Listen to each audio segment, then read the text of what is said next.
മഴക്കെടുതിയുടെ വാർത്തകൾ എല്ലാ ജില്ലകളിൽ നിന്നും വരുന്നുണ്ട്. തിരുവനന്തപുരം ചെമ്പഴന്തിയിൽ വീടിന്റെ മേൽക്കൂര കാറ്റിൽ പറന്നുപോയി. ചെമ്പഴന്തി സ്വദേശി അമ്മുക്കുട്ടിയുടെ വീടിന്റെ മേൽക്കൂരയാണ് കാറ്റിൽ ഇളകിപ്പോയത്. വീട് പൂർണ്ണമായും നശിച്ച നിലയിലുമാണ്. ഇന്നലെ രാത്രി പെയ്ത ശക്തമായ മഴയാണ് ദുരിതം വിതച്ചത്. എസ് ശാലിനി തയ്യാറാക്കിയ റിപ്പോർട്ടിലേക്ക്. സംസ്ഥാനത്ത് അതിതീവ്രമായ മഴ തുടരുകയാണ്. തെക്കൻ ജില്ലകളിൽ കാര്യമായ മഴക്കെടുതികളും ഉണ്ടായിക്കൊണ്ടിരിക്കുകയാണ്. ഞാനിപ്പോൾ ഉള്ളത് തിരുവനന്തപുരം ചെമ്പഴന്തിയിലാണ്. ചെമ്പഴന്തിയിൽ ഇന്നലെ രാത്രി പെയ്ത ശക്തമായ മഴ, ഒപ്പം തന്നെ ശക്തമായ കാറ്റ് ചില വീടുകളുടെ മേൽക്കൂരകളടക്കം പോയി. 2 വീടുകളാണ് തലസ്ഥാന ജില്ലയിൽ തിരുവനന്തപുരം നഗരമേഖലയിൽ മാത്രം പൂർണ്ണമായും നശിച്ചത്. നമ്മളിപ്പോൾ കാണുന്നത് തിരുവനന്തപുരം ചെമ്പഴന്തിയിലുള്ള അമ്മുക്കുട്ടിയുടെ വീടാണ്. ഇന്നലെ രാത്രിയോടുകൂടി, രാത്രി 9:30-10 മണിയോട് കൂടിയാണ് അതിശക്തമായ മഴ ഈ മേഖലയിൽ ഉണ്ടാകുന്നത്. മഴ മാത്രമല്ല, അതിശക്തമായ കാറ്റുകൂടി ഉണ്ടായതാണ് ഈ വീടിൻ്റെ മേൽക്കൂര പൂർണ്ണമായും ഇളകി കാറ്റെടുത്ത് കൊണ്ടുപോയ സാഹചര്യത്തിലേക്ക് ഉണ്ടായിരുന്നത്. വീട് പൂർണ്ണമായും നശിച്ചിട്ടുണ്ട്. 2 പേർ, അമ്മയും അമ്മയുടെ മകനും ഈ വീട്ടിലുണ്ടായിരുന്നു. പക്ഷേ അവർക്ക് യാതൊരുവിധ പ്രശ്നങ്ങളൊന്നും ഉണ്ടായിരുന്നില്ല. പക്ഷേ വീട് പൂർണ്ണമായും നശിച്ചിരിക്കുകയാണ്. അത് മാത്രമാണ് ഇപ്പോൾ ഇവിടെ നിന്ന് കാണാൻ കഴിയുന്നത്. 2 കുടുംബാംഗങ്ങൾ അടങ്ങിയ ആളുകൾ താമസിച്ചിരുന്ന വീടാണ്. ഇന്നലെ ആഹാരമൊക്കെ കഴിച്ച് അവർ ഉറങ്ങുന്ന സമയത്താണ് ആ കട്ടിലിൽ നമുക്ക് കാണാം, സമീപത്തൊരു കട്ടിലുണ്ട്. ആ കട്ടിലിലാണ് അമ്മുക്കുട്ടി എന്ന് പറയുന്ന വയോധിക കിടന്നത്. അവരുടെ മകൻ ഇവിടെ ഉണ്ടായിരുന്നു. മകൻ അടക്കമുള്ളവർ ഈ കാറ്റിൽ, ഈ ശബ്ദം കേട്ടാണ് വീടിന് പുറത്തേക്ക് ഇറങ്ങുന്നത്. കറണ്ട് ഇല്ലാത്ത സാഹചര്യം, പൂർണ്ണമായും ഇരുട്ട് മൂടിയൊരു അന്തരീക്ഷത്തിലാണ്. എന്ത് ചെയ്യണമെന്നറിയാത്ത രീതിയിൽ ആ സാഹചര്യത്തിലേക്ക് ഒരു കുടുംബം പോയ കാഴ്ചകൾ കൂടിയാണ് ഇപ്പോൾ കാണുന്നത്. ഈ അമ്മ ഇപ്പോൾ ജനം ടി വിക്കൊപ്പം ചേരുന്നുണ്ട്. ഈ അമ്മയാണ് ഇന്നലെ ഈ വീട്ടിൽ ഉണ്ടായിരുന്നത്. അമ്മയോട് തന്നെ ചോദിക്കേണ്ടിയിരിക്കുന്നു. കാരണം എന്താണ് ഇന്നലെ സംഭവിച്ചത് എന്നടക്കമുള്ള കാര്യങ്ങൾ അമ്മ തന്നെ പറയാം. അമ്മ, എങ്ങനെയാണ് ഇന്നലെ മഴയുണ്ടാകുമെന്ന്, എങ്ങനെ ഈ അപകടം ഇത്രയും ആവുന്നത്? അപകടം രാത്രി ഞാൻ ഭയങ്കര ഉറക്കമായിരുന്നു. ഞാൻ ഒന്നും അറിഞ്ഞില്ല. മോനും മരുമോളും ഇപ്പുറത്ത് വീട് വെച്ച് അവർ കിടക്കുകയാണ്. അവർ കിടന്ന് വിളിച്ചാണ് എൻ്റെ മോൻ ചാടി കഴിച്ചത്. ഞാനതും അറിയണില്ല. അവസാനം അവനും കൂടെ ഇറങ്ങി വന്ന് കിടന്നു. അയ്യോ, അമ്മ ഇറങ്ങിയില്ലല്ലോ എന്ന് പറഞ്ഞുകൊണ്ട് കിടന്ന് വിളിച്ചാണ് ഞാൻ ഉണർന്നത്. ഒരു കട്ട വന്ന് എൻ്റെ കയ്യിൽ തട്ടിയപ്പോഴത്തേക്ക് ഞാൻ ഉണർന്നപ്പോൾ ഇവരെ വിളിയാക്കണം. അങ്ങനെയാണ് അവർ പറഞ്ഞു, അതിലേ ഇറങ്ങി വാ അമ്മ, അതിലേ ഇറങ്ങി വാ എന്ന് പറഞ്ഞിട്ട് എവിടെയാണെന്ന് എനിക്കൊരു പിടി കിട്ടിയില്ല.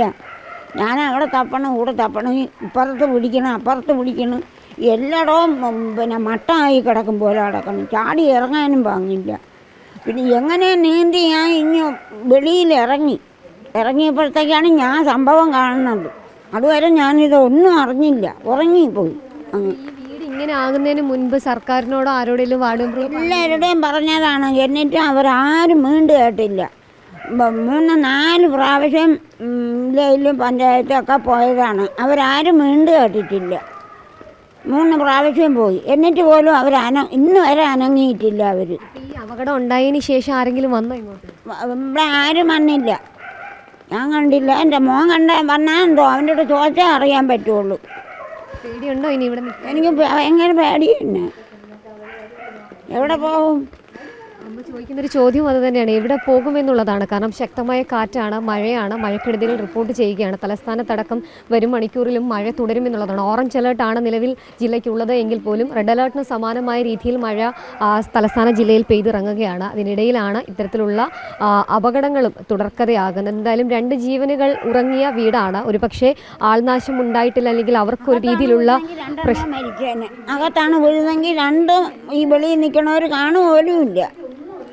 അമ്മ പറയുന്നത് പോലെയാണ്, വീടിനകത്തേക്കാണ് ഇത് ഇത്രയും പതിച്ചതെങ്കിൽ 2 ജീവനുകൾ ഉറക്കത്തിൽ ഇല്ലാതായേനെ എന്നുള്ളതാണ്. സർക്കാരിന് മുൻപിൽ, അധികാരികൾക്ക് മുൻപിൽ വാർഡ് മെമ്പർ CPM അനുഭാവിയാണ് ആശ എന്ന് പറയുന്ന വാർഡ് മെമ്പറെ അടക്കമുള്ളവരെ അറിയിച്ചതാണ്. പക്ഷേ നിരന്തരം അറിയിച്ചിട്ടും ഈ അമ്മയും അമ്മയുടെ മകനെയും കേൾക്കാനോ അവർക്കൊരു സഹായം നൽകാനോ അധികാരികൾ തയ്യാറായില്ല എന്നുള്ളതാണ്. എന്തായാലും മഴക്കെടുതികൾ വരുമ്പോൾ ചർച്ച ചെയ്യപ്പെടേണ്ടതല്ല ഇത്തരം ജീവനുകളും എന്നുള്ളതാണ് നമുക്ക് മുന്നിലേക്ക് ഈ ദൃശ്യങ്ങളിലൂടെ കൊണ്ടുവെക്കുന്നത്. എന്തായാലും ആ അമ്മയും മകനും ഇപ്പോൾ സുരക്ഷിതരാണ്. സ്വന്തം സഹോദരി അടുത്തുണ്ട്. അവരുടെ വീട്ടിലേക്ക് അവരിപ്പോൾ മാറി താമസിക്കുകയാണെങ്കിലും ആശങ്ക ഒഴിയുന്നില്ല. ഒരു ജീവിതമാണ്. ഒപ്പം തന്നെ ഇന്നലെ രാത്രി വരെ താമസിച്ച ഉറങ്ങിയ വീടാണ് ഇന്ന് പൂർണ്ണമായും നിലം പരിശായിരിക്കുന്നത്. ഇനി ഒന്നുമില്ല ഇതിനകത്ത്. ഒരു വീടെന്ന് പറയാൻ പോലും കഴിയാത്ത രീതിയിൽ പൂർണ്ണമായും നിലം പരിശായിരിക്കുകയാണ്. എന്തായാലും ആശങ്കയോട് കൂടിയാണ് ആ അമ്മയും മകനും ഈ മണിക്കൂറിലും ഇവിടെയുള്ളത്. കാരണം നിരന്തരം ആ വാർഡ് മെമ്പറിനോടടക്കം, സഹോദരി അടക്കം ആവശ്യപ്പെട്ടതാണ്, ഒരു വീട് വേണം, ഇവർക്ക്